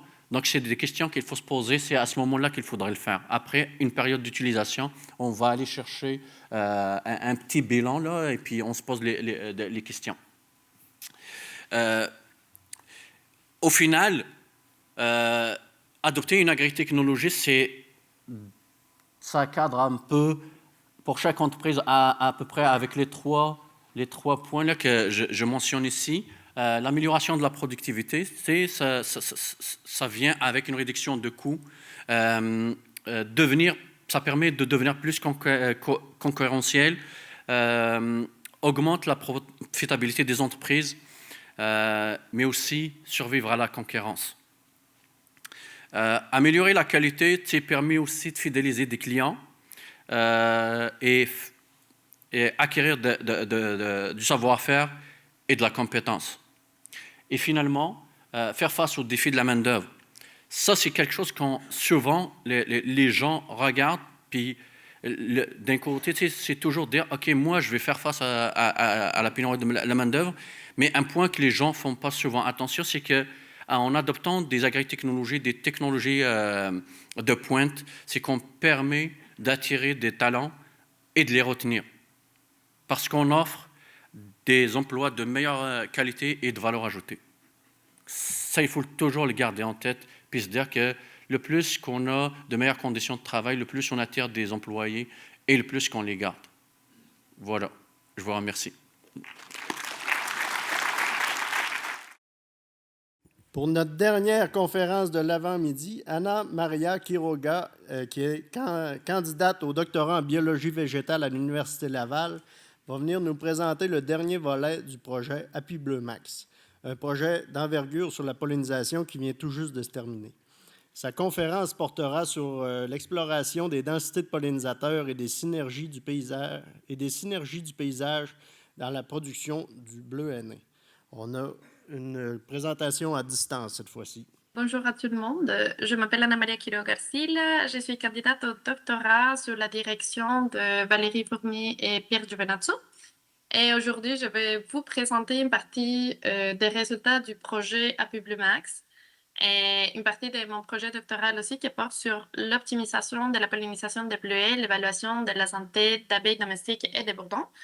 L'année passée, j'avais présenté un peu les résultats de la santé de l'abeille domestique. Donc, aujourd'hui, je vais me focuser sur les différentes densités des pollinisateurs qu'on avait testés et sur la santé des bourdons. Donc, pour commencer, comme vous le savez, les pollinisateurs sont assez essentiels dans la mise à fruit du bleuet. Et malgré ça, on a encore beaucoup de vides dans les connaissances de quelle est la densité optimale des colonies à utiliser. Donc, il y a des recommandations précises sur la densité des colonies qui peuvent amener à avoir des rendements sous-optimaux par rapport à d'autres provinces canadiennes ou même par rapport aux États-Unis. Donc, il y a des études similaires aux États-Unis qui peuvent nous donner un indice. Malgré ça, la réalité québécoise est assez différente. Donc, les pollinisateurs vont faire face à certains défis dans cette région qui sont très différentes par rapport aux États-Unis ou d'autres provinces. Donc, il y a une variable que c'est assez difficile à contrôler, que c'est les rendements. Et la variabilité des rendements dépend de plusieurs facteurs. Un des facteurs le plus important, c'est la densité des insectes pollinisateurs et aussi les espèces de pollinisateurs qu'on va trouver dans nos champs. Donc, juste comme un petit rappel, ça dépend vraiment de la biologie de chaque espèce pollinisatrice. Donc, par exemple, les deux pollinisateurs qu'on utilise le plus, c'est l'abeille domestique et les Bombus impatiens. Donc, on sait que l'abeille domestique n'est pas originaire d'Amérique du Nord. Donc, ça nous amène à voir certains désavantages et certains avantages. Comme désavantage, on a que l'activité de butinage est réduite à des températures inférieures à 12 degrés. Et il y a aussi une fidélité réduite quand on parle de pollinisation. Et important, c'est que les abeilles domestiques ne font pas la pollinisation vibrapile. Dans un autre côté, une colonie peut renfermer entre 50 000 et 60 000 individus. Et elle possède également un système de communication pour localiser les ressources. Et dans un autre côté, les bourdons sont beaucoup plus efficaces et tolérants aux conditions moins favorables pour boutiner, comme les conditions plus québécoises. Donc, ils vont performer également une pollinisation vibrapile. Souvent, sont plus fidèles à la culture. Et les bourdons possèdent également les polymorphismes, qui c'est la caractéristique d'avoir de différentes tailles dans les ouvrières qui peut donner une adaptation à des différentes conditions de butinage. Et les bourdons sont également plus efficaces dans le transfert de pollen que les abeilles domestiques. Malgré ça, une colonie peut renfermer entre 250 et 500 ouvrières. Donc, ça peut causer un peu plus comme de désavantages par rapport à l'abeille domestique. Dans un autre côté, on a une partie qui part sur l'impact de la pollinisation sur la santé des bourdons. Donc, on sait que la pollinisation de bleuets peut amener une limitation de la qualité, la quantité et la disponibilité temporelle des ressources florales. Et dans un autre côté, on connaît que la teneur en protéines du pollen de bleuets est assez faible. Et aussi, faire la pollinisation va amener à avoir une carence de micronutriments qui sont essentiels pour le développement des individus et pour la reproduction. Il y a une autre partie qui est importante, qui c'est la transmission des maladies. Donc ici, je présente deux photos de deux pathogènes. La première, c'est Critidia et la deuxième, c'est l'anosomose. Et Critidia, c'est un pathogène important dans l'actualité du déclin d'autres espèces de bourdons sauvages. Donc ici, il faut introduire un concept en anglais qui s'appelle spillover et spillback. Donc spillover, on va parler de la transmission des maladies des bourdons commerciaux vers les bourdons sauvages. Et spillback, c'est le processus, mais vice-versa. Donc, il y a certaines études qui ont montré que certaines colonies de Bombus impatiens ont une charge parasitaire plus élevée que celle des abeilles sauvages. Et cette transmission des maladies peut se donner à partir du partage des ressources florales. Donc, par rapport aux enjeux de la pollinisation, on a récemment publié un article, une revue de littérature qui porte sur les contraintes et les défis liés à la pollinisation de bleuets. Donc ici, on a établi une base conceptuelle pour mieux comprendre la complexité du système et la complexité de la pollinisation. Donc, si vous êtes intéressé, c'est un article en open source. Donc, premièrement, je vais présenter le volet 1, qui c'est la qualité de la pollinisation. Donc, avec ces volets-là, on avait comme objectif d'évaluer les effets des densités variables des pollinisateurs sur la qualité de pollinisation. Donc, on avait certaines hypothèses. On pensait que si on doublait la densité des colonies des Apis mellifera, on pourrait doubler également l'efficacité de la pollinisation. Tandis qu'une densité recommandée d'Apis mellifera ou des Bombus impatiens, une densité recommandée des Bombus impatiens, auront une efficacité de pollinisation similaire. Et dans un autre côté, on pensait que la composition du paysage modulerait les paramètres de qualité de la pollinisation. Donc pour ça, on avait fait une étude avec différentes bleutières à Saint-Félicien, Dolbeau, Normandin. Et on avait trouvé des bleutières semblables en termes de taille, d'âge et de région de culture. Et on avait testé différents traitements de pollinisation. Pour l'année 2022, on avait testé 3 traitements. Et le premier traitement, c'est on avait ajouté des colonies de Bombus impatiens avec 6 colonies à l'hectare ou 1,5 quad à l'hectare. Ici, c'est important à retenir que les abréviations que je vais présenter, ça vient de l'anglais. Donc, des fois, c'est pas évident, mais c'est juste à retenir que bourdon, c'est bébé. On va parler de bébé pour les traitements. Après, on avait comparé avec une densité recommandée de Apis mellifera, donc 2,5 colonies à l'hectare RD. Et on voulait les comparer avec une densité élevée de Apis mellifera, 5 colonies à l'hectare. Donc, on va parler des HD. Après, pour l'année 2023, on avait fait exactement les mêmes 3 traitements. On avait testé les mêmes 3, mais on voulait savoir qu'est-ce qui s'est passé quand on n'avait pas de pollinisateurs commerciaux. Donc, on était plus intéressés à savoir un peu plus les pollinisateurs sauvages. Donc, on a introduit un traitement contrôle avec 0 pollinisateurs commerciaux. Et pour les 2 ans, on avait installé des transects et différents quadras à des différentes distances. On avait changé un peu les dispositifs dans l'année 2023 pour avoir plus de réplicas.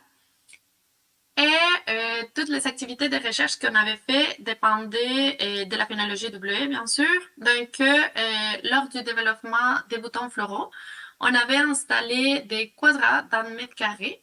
Donc, dans ces quadras-là, on avait pris des tiges pour faire le décompte de tiges et de fleurs pour plus tard faire la mise à fruit. Et après, lors de la période de floraison et la période de pollinisation, on avait fait l'évaluation de l'activité de butinage. Donc, cette évaluation-là, dans l'année 2022, c'était avec des caméras. Dans l'année 2023, c'était avec des observateurs. Et on l'avait fait une fois par semaine, et pendant les 3 semaines de pollinisation, à quatre moments différents de la journée. Et on avait 3 paramètres qu'on avait testés. Le premier, c'était la densité des pollinisateurs, donc le nombre de pollinisateurs par espèce. Donc pour cette variable, on avait classé les espèces en 3 catégories. La première, c'est Wild Pollinators, pollinisateurs sauvages, pour se rappeler de l'abréviation. Après, on avait Bombus impatiens, BI, et après Apis mellifera, AM. Après, on avait testé aussi le nombre de fleurs visitées par pollinisateurs et le temps passé par fleur.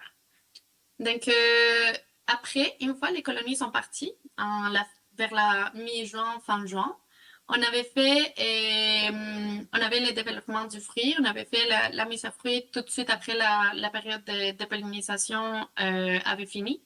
Et après, pendant la récolte, on avait des paramètres comme le rendement, la mise à fruit, la chute des fruits, le nombre de graines et la mise à graines également. Et par rapport à l'analyse du paysage, ici, on avait 2 catégories importantes. La première, c'était la densité des colonies voisines. Donc, le nombre de colonies des Apis mellifera, Bombus impatiens et des mégachilles qui étaient relâchées par les producteurs voisins dans un rayon de 1,5 km autour de chaque bleudière, et également la couverture du sol. Donc, le pourcentage de différents types de couvertures, comme les forêts, mixtes, conifères, cultures agricoles, etc. Et on ajoutait également des variables de la météo. Donc, on avait des températures moyennes, minimales, maximum. On était intéressé à savoir le nombre d'épisodes de gel, le nombre d'épisodes de canicule lors de la période de pollinisation, donc la floraison, et après lors du développement du fruit. Et donc, comme résultat de ce premier volet-là, on a les suivis de l'activité de butinage. Donc ici, dans ces premiers graphiques, je vais vous présenter comme variable la densité des pollinisateurs observée par minute par mètre carré. Et en bas, vous allez voir les traitements. Donc, les traitements contrôle, sans pollinisateurs commerciaux, Bombus impatiens, densité recommandée d'Apis mellifera, densité élevée d'Apis mellifera. Donc, en rouge, vous allez voir le pollinisateur sauvage et on voit qu'il n'a pas eu de différence significative entre les différents traitements, malgré que ici, on voit que la densité était un peu plus élevée, mais il n'a pas eu de différence significative. Après, c'était intéressant de voir que en vert, vous allez voir Apis mellifera. C'était intéressant de voir qu'augmenter la densité, ça veut dire les traitements HD, densité élevée d'Apis mellifera, n'a pas augmenté la densité d'Apis mellifera observée dans les traitements des densités recommandées. Dans un autre côté, l'introduction de Bombus impatiens n'a pas augmenté significativement la densité des Bombus impatiens observés par rapport aux autres traitements. Il n'y a pas eu de différence. Donc, on était intéressé à savoir quelle était la variable qui affectait la quantité d'Apis mellifera qu'on voyait dans le champ. Et on s'est rendu compte que la présence d'Apis mellifera observée dans le champ était expliquée par le nombre des colonies à l'échelle du paysage. Donc ici, c'est un graphique forest plot. Donc, la variable qu'on est en train d'évaluer, c'est la densité des Apis mellifera. Et ici, il va voir les variables qui vont expliquer un peu mieux la variabilité observée dans la densité d'Apis mellifera. Donc, les variables les plus importantes, c'était la quantité de culture qu'il avait autour de nos bleuetières. Donc, quand il y a une augmentation de ces cultures-là, il va y avoir une réduction de la quantité d'Apis mellifera qu'on observe dans nos champs. Mais ce qui est intéressant aussi, c'est que en augmentant la quantité de colonies à l'échelle du paysage, donc autour de chaque bleutière, il va y avoir une augmentation aussi de la quantité d'Apis mellifera qu'on observait dans nos champs. Et après, par rapport à la quantité de fleurs que les abeilles visitaient, ici, on a les 3 traitements.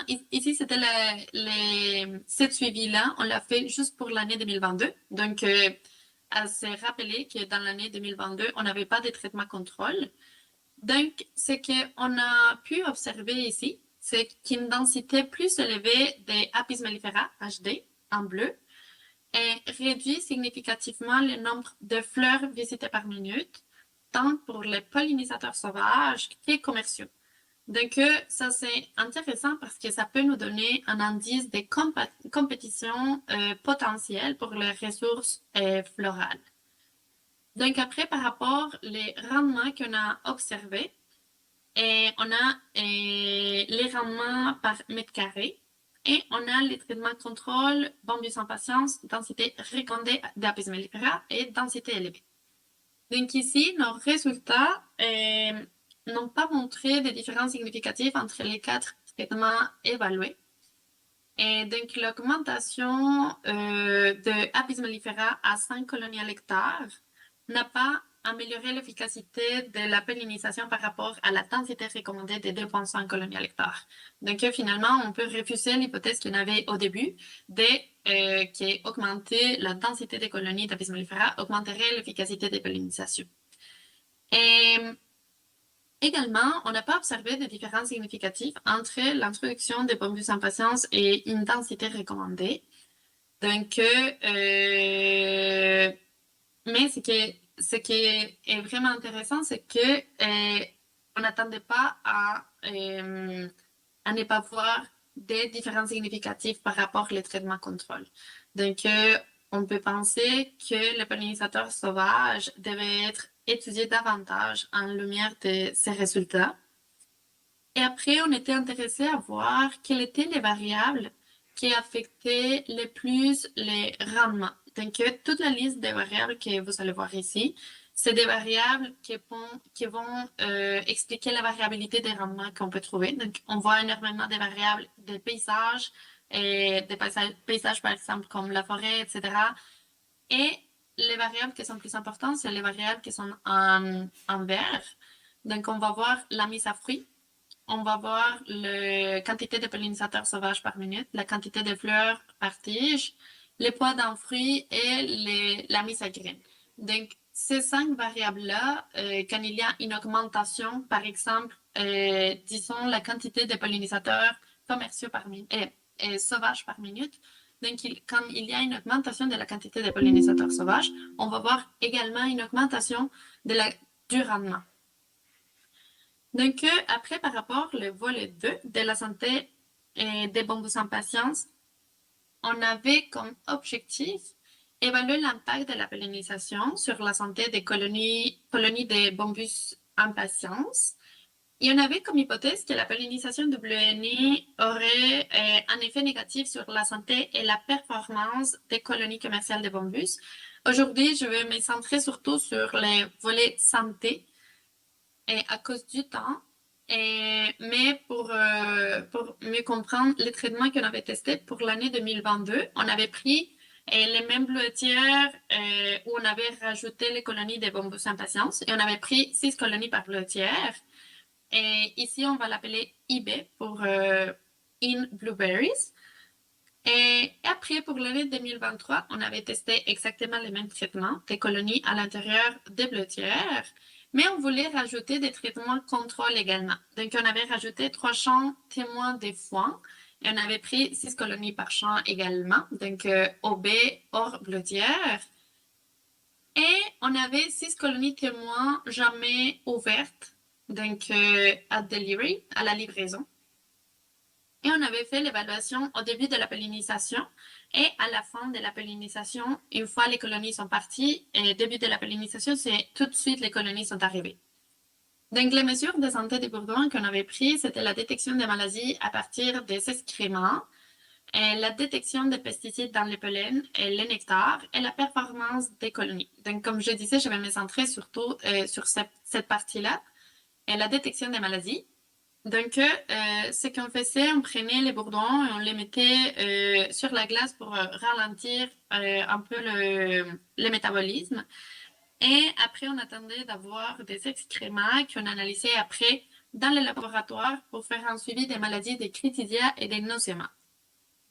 Donc, les premiers résultats que je vous montre ici, c'est pour les colonies qui étaient à l'intérieur des bleuetières et dans l'année 2022. Je ne présente pas les résultats de l'année 2023 parce que la quantité de pathogènes était assez faible.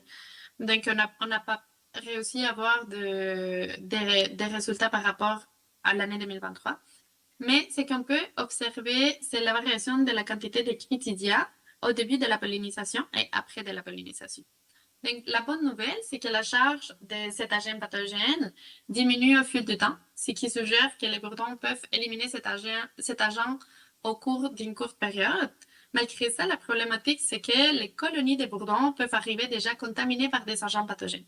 Donc, on observait autour de 50%, 60% des colonies qui étaient déjà contaminées une fois les colonies sont arrivées. C'est à dire que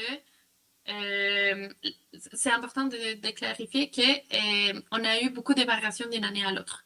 Donc, pour l'année 2023, c'était la concentration de cette maladie-là était plus faible.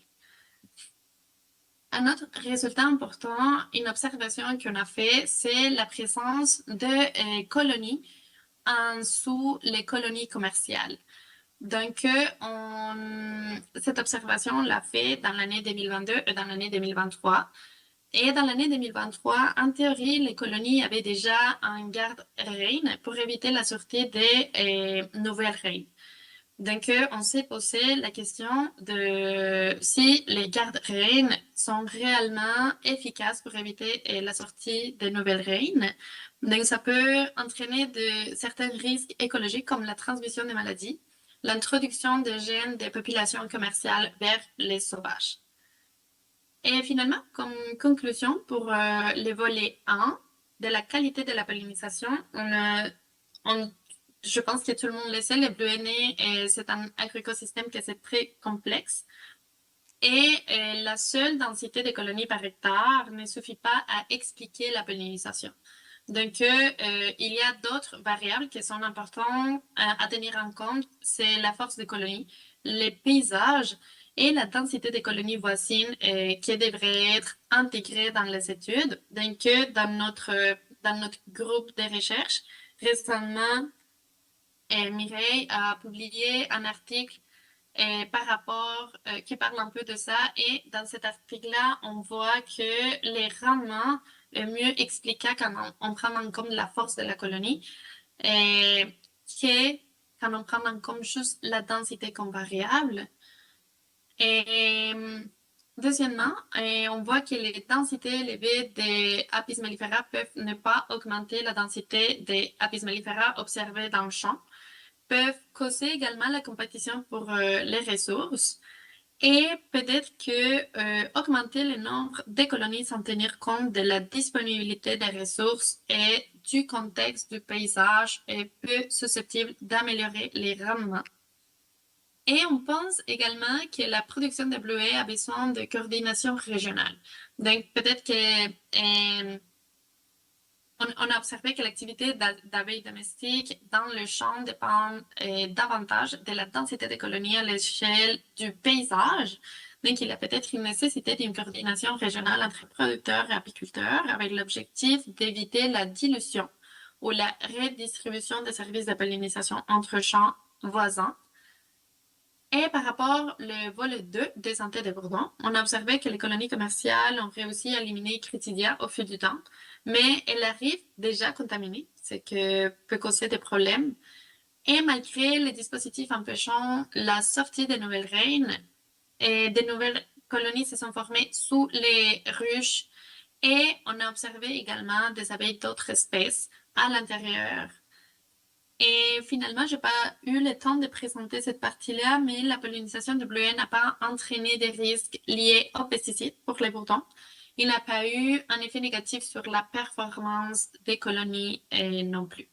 Donc, je tiens à remercier tous les producteurs et productrices de bleuets qui nous ont accompagnés lors de ces années et tous les apiculteurs et apicultrices, également tous les membres du laboratoire de Valérie et de Pierre Giovinazzo.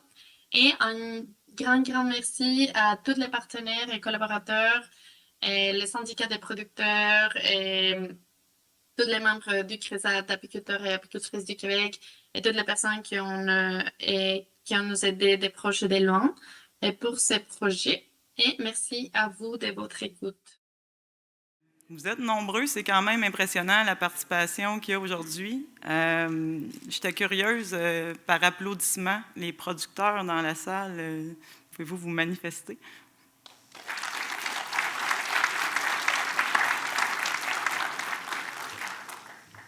Bien, c'est super d'avoir une participation comme celle-là.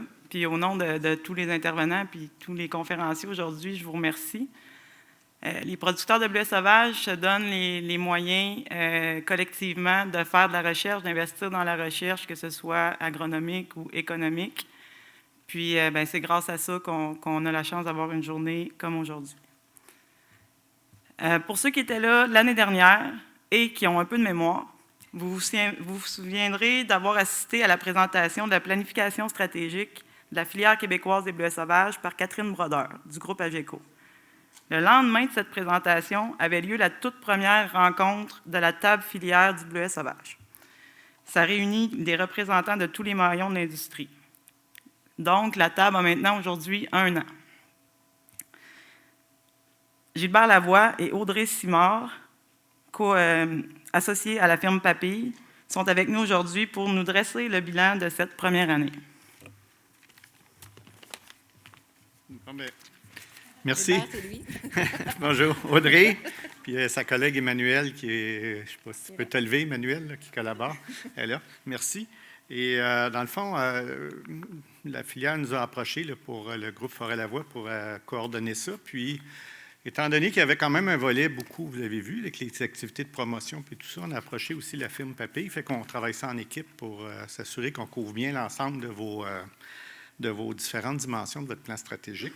Fait qu'en gros, on va faire ça, Audrey et moi, rapidement. On va vous présenter un peu le bilan de la première année, puis les priorités pour l'année prochaine. Je vais y aller. Ce qu'on va voir, c'est qui nous sommes, axe du plan stratégique, les réalisations, priorités, puis ça a été mentionné par Pierre-Olivier, ça a été mentionné par Nicolas, et c'est mentionné maintenant ici à l'écran. Je vais finir avec ça. Il y a un sondage qui s'en vient, qui va partir des producteurs de bleuets sauvages dans les prochains jours.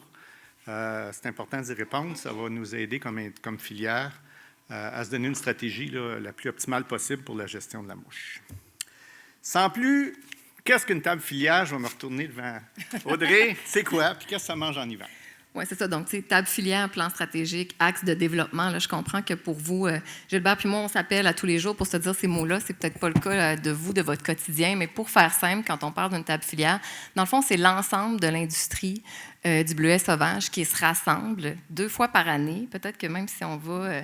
vous avez ici la liste là, des différents maillons et des représentants. Je ne vous la lirai pas. Mais dans le fond, on se rassemble 2 fois par année en personne pour discuter des enjeux de l'industrie, où est-ce que l'industrie veut s'en aller, puis comment on peut aborder certaines problématiques ou certains enjeux, certaines idées de développement ensemble. Juste par exemple, la mouche du bleuet, bien, ça affecte la production, ça affecte la transformation, ça affecte le développement de marché. Donc, c'est sûr qu'à un moment donné, bien, il faut s'asseoir puis il faut se parler. Il faut savoir aussi que les tables filières au Québec, il y en a plusieurs. Il y en existe dans la pomme de terre, dans les légumes de transformation, dans la camerise. Je ne sais pas s'il y a des gens de Camerise ici, dans le lait aussi. Donc, il y en a qui existent depuis plus de 10 ans. Celle du bleuet sauvage existe depuis 1 an. Mais donc, les tables filières, ça peut être très structurant pour une industrie parce que ça part vraiment du principe de s'asseoir ensemble puis de se parler puis d'apporter des solutions, même si des fois, il y a des sujets sensibles. C'est sûr que tout ce beau monde-là se rencontre 2 fois par année. Ensuite, évidemment, on a développé toutes sortes de comités, puis c'est ce qu'on va vous présenter cet après-midi pour aborder des problématiques plus précises, puis bon, pour être plus efficace aussi, là, à 25, c'est pas toujours évident, mais voilà. Donc, c'est un petit peu l'idée. Fait que vous avez noté ça, vous le savez, question d'examen, tout le monde sait maintenant ce qu'est une table filière. Au niveau des problématiques, pas des problématiques, mais des priorités qu'on s'est données pour les 3 à 5 prochaines années, bon, évidemment, il y a toute la question de la coordination. Donc, ces comités-là, il faut les former, la table filière comme telle, il faut la rassembler, il faut se donner des outils de communication, des outils de travail qui sont efficaces. Donc, la coordination elle-même fait partie de notre travail. Ensuite, on a les questions de la profitabilité de l'industrie, du positionnement de la promotion et la relève de l'industrie du bleuet sauvage. Donc, on va l'aborder un petit peu plus précisément en vous parlant de qu'est-ce que les différents comités ont fait dans la dernière année. À toi, Gilbert. Oui, merci. On va s'échanger ça. Avant que j'aille plus loin, j'ai oublié dans mon introduction quelque chose de super important. C'est quand même ça, les travaux sont supportés. Vous avez eu comme industrie une subvention de 3 ans du ministère de l'Agriculture là, qui supporte ça. Il y a Marie-Claude Rioux qui est ici du Central, là, que je vais appeler comme ça, qui donne un bon coup de main puis qui nous aide beaucoup là, à faire les liens avec le 200A Chemin Sainte-Foy, qui est le siège social du MAPAC. Mais on a aussi Pierre-Olivier là, au niveau régional qui nous aide beaucoup aussi dans la coordination régulière. Je ne voulais pas oublier de mentionner ça. Fait que, au niveau de la coordination, bien, parce qu'une table filière, ça n'a pas de statut juridique. Il n'y a pas personne qui va arriver là, puis il n'y a pas un vote qui va se prendre, puis c'est une décision obligatoire. Dans le fond, tout ce que ça se veut, c'est un forum d'échange, il faut que ça soit consensuel. Puis pour s'assurer que ça soit bien consensuel, on s'est donné une façon de travailler. On a une rencontre demain, d'ailleurs, on va adopter des règlements que le monde va accepter de jouer, là. Mais essentiellement, puis on s'est donné, parce que c'est beau se réunir 2 fois par année, mais il faut que l'ouvrage avance. Fait qu'il a été convenu de former différents comités. Il y a un comité phytoprotection et biosécurité qui s'est réuni à 2 reprises au cours de l'année, qui a travaillé beaucoup sur la mouche, vous en avez entendu parler, là. Le comité de développement des marchés, que Audrey et Emmanuel ont travaillé beaucoup là, avec les gens, plus de promotion, puis les différentes activités qu'il y a eu. Elle va vous faire un résumé tantôt. Il y a le comité recherche filière qui veut faire une bonne coordination, s'assurer. On a eu des belles présentations. D'ailleurs, moi, je suis toujours impressionné à votre journée bleuet, la qualité des conférences que vous avez au niveau de la recherche. Puis le comité tarif aux frontières, mais vous avez eu un exemple de ce que ça donne, là. On s'est mobilisé comme industrie, puis on a fait monter jusqu'au fédéral. Là, voici, nous autres, c'est important, échappez-nous pas dans les négociations. Fait que dans la prochaine année, on a 1 an de pratique. Là, il y avait des petites affaires à cadrer. On s'est donné là, des règles de fonctionnement qui vont être présentées demain. Il va y avoir un plan de communication plus formel qui va être développé pour s'assurer que vous n'entendiez parler, là, tout le monde, les producteurs, les intervenants de l'industrie, c'est quoi les travaux, sur quoi qu'on travaille, nos priorités. Et puis, on va s'assurer là, qu'il y a une bonne coordination entre les gens de l'industrie. Puis, en gros, c'est juste pour structurer, je n'irai pas en détail. Vous voyez un peu là, la structure qu'on est en train de mettre en place. À toi. Non, c'est profitabilité, c'est moi. Les chiffres, c'est moi, c'est ça. Bon, bien, regarde, sur quoi on a travaillé la profitabilité? On a travaillé beaucoup sur la mouche du bleuet. On a réuni la semaine dernière là, les conseillers, vos conseillères terrain, là, pour comment... On a eu des discussions très concrètes, là, tu sais, le dépistage, on faisait comment, combien de plants, le seuil est où, on n'a pas tout réglé, mais on travaille fortement là-dessus. La semaine prochaine, on rencontre là, vos transformateurs pour qu'ils se donnent un plan de match commun, eux autres aussi, comment on va gérer ça, comment on va détecter, ça va être quoi la stratégie. On a eu le comité, le tarif, je ne reviendrai pas aux frontières, on a vu. La recherche, il y a des rencontres entre les choses pour essayer de prioriser nos grandes recherches puis s'assurer qu'on est en phase tout le monde. Puis demain, on va en parler beaucoup, les travailleurs étrangers temporaires. C'est un enjeu majeur pour tout le monde. Donc, il va y avoir une position d'industrie qui va se prendre, à l'instar de ce qu'on a fait pour les tarifs. Là. Il y a une volonté de tout le monde d'avoir une position commune puis d'adresser une lettre là, officielle au gouvernement sur votre position puis pourquoi c'est important. Puis dans nos priorités, ils sont là, je ne les relirai pas tous, là, mais ils vont dans le sens de ces éléments-là. Peut-être 2 éléments. Il y a 2 projets qui ont été déposés pour financement au ministère de la table filière. La première, c'est sur la compétitivité de nos modes de production versus les Maritimes, les Maines. Vous savez qu'eux autres, ils sont plus intensifs, plus de rendement. Par contre, il y a plus de coûts. l'enjeu de la mouche, les pesticides, on va faire une analyse là, de compétitivité, comment se positionner face à ça. Puis un projet, mais je vais te laisser y aller sur les normes de qualité, Audrey. Là. Oui, c'est ça, c'est un projet pour définir les différents critères de qualité dans le bleuet, de la production jusqu'à sa commercialisation, combiné à la perception du consommateur aussi. À quoi le consommateur, lui, en bout de ligne, est sensible quand on parle du bleuet sauvage, à quels critères, à quels mots, à quels arguments. Donc, c'est un projet qui va toucher beaucoup d'aspects de la filière du bleuet sauvage.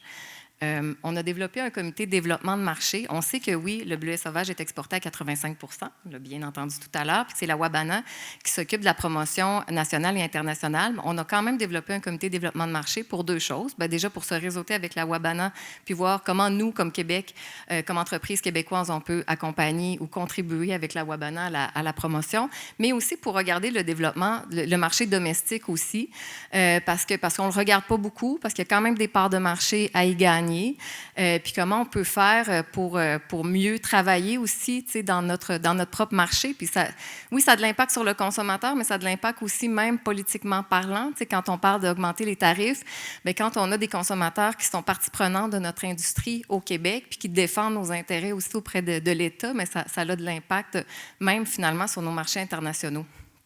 Je ne sais pas si vous avez vu, bien, ce matin, la vidéo de Sarah Dufour, on a fait 2 campagnes de promotion. On a fait une campagne de promotion l'été dernier autour du bleuet frais puis de l'arrivée du bleuet sur les marchés. Puis on est en pleine campagne actuellement avec le bleuet congelé, pour au niveau du bleuet transformé à ce moment-là, puis le fait de le cuisiner.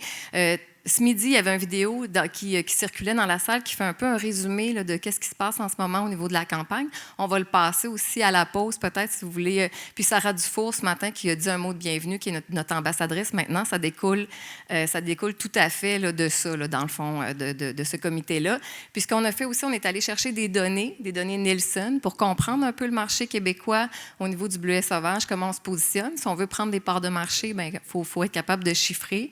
Puis on est allé regarder aussi, on s'est promené, Emmanuel, mon associé, puis moi, carrément dans les épiceries, puis on a acheté des sacs, puis on a regardé comment on se distingue, comment on parle de notre produit, le bleuet sauvage, comment on le met en marché par rapport au bleuet corimbe, par exemple. Donc, puis on a vu qu'il y avait du travail à faire pour un comité de développement de marché, disons ça comme ça. Fait que c'est un peu à ça. Donc, dans la prochaine année, puis tu sais, évidemment, les producteurs de bleuet sauvage du Québec ont été partie prenante des campagnes de promotion, parce que comme l'a dit Gilbert, la table filière comme telle n'a pas de statut juridique. Donc, à chaque fois que la table génère un projet, il faut qu'il y ait un porteur, et le porteur des activités promotionnelles, toujours en concertation avec la table filière, mais a été les producteurs de bleuet sauvage du Québec. Et pour la prochaine année, bien, on veut continuer à réfléchir sur comment on se positionne sur le marché domestique, comment on accompagne la Wabana. Et bon, il y aura d'autres campagnes de promotion. Est-ce qu'à main levée, est-ce que vous les avez vues un peu, les campagnes de promotion? Est-ce que vous avez eu connaissance, s'il vous plaît? Levez toute votre main. Oui, parfait, merci. Voilà. Merci, Audrey. On va continuer. Après ça, la relève de l'industrie, il y a des travaux là-dessus. On n'a pas travaillé l'année dernière, ça n'a pas été dans nos priorités, mais cette année, ça a été mis sur la liste de priorités. Il va y avoir un sondage qui va se faire aussi là, sur vos besoins de main-d'œuvre, puis aussi de relève sur vos entreprises là, pour essayer de voir là, c'est quoi l'état des lieux, le portrait. Puis un coup qu'on aura un bon portrait de la situation, il y aura probablement des actions qui vont découler de ça. On va travailler là, sur tout l'enjeu de la CNSST qui va mettre des nouvelles règles et logements des travailleurs étrangers temporaires. Vous savez que c'est un enjeu. Fait que, là, je vous le disais tantôt, il va y avoir un positionnement qui va se prendre demain. Puis, il y a aussi tout l'enjeu sur les services conseils, s'assurer là, qu'il y a une révision qui est en train de se faire au niveau du ministère sur l'ensemble de vos services conseils, le support puis les subventions, mais au-delà de ça, là, tout l'encadrement. Et là aussi, ils vont avoir un positionnement parce qu'on l'a vu là, avec les conférences qu'on a pu voir jusqu'à maintenant. J'ai écouté les conférences sur la fertilisation, sur la pollinisation, puis tout ça. Je dis, oh boy, ça prend quelqu'un qui connaît bien son chose pour bien conseiller les producteurs parce que la recherche, oui, est là, mais c'est pas tout blanc, tout noir. Donc ça, je pense que ça va être un dossier d'intérêt que la filière va se positionner. Puis, le grand avantage que ça vous donne, c'est quand vous êtes solidaire, tout le monde, bien, ça envoie un message fort à vos décideurs publics. Il ne faut jamais sous-estimer ça. C'est très important. Vous l'avez vu même que Mathieu, tantôt, il avait vu votre fiche, il l'a lu, il a travaillé dessus. Fait que c'est clair qu'il connaît vos enjeux, vos priorités.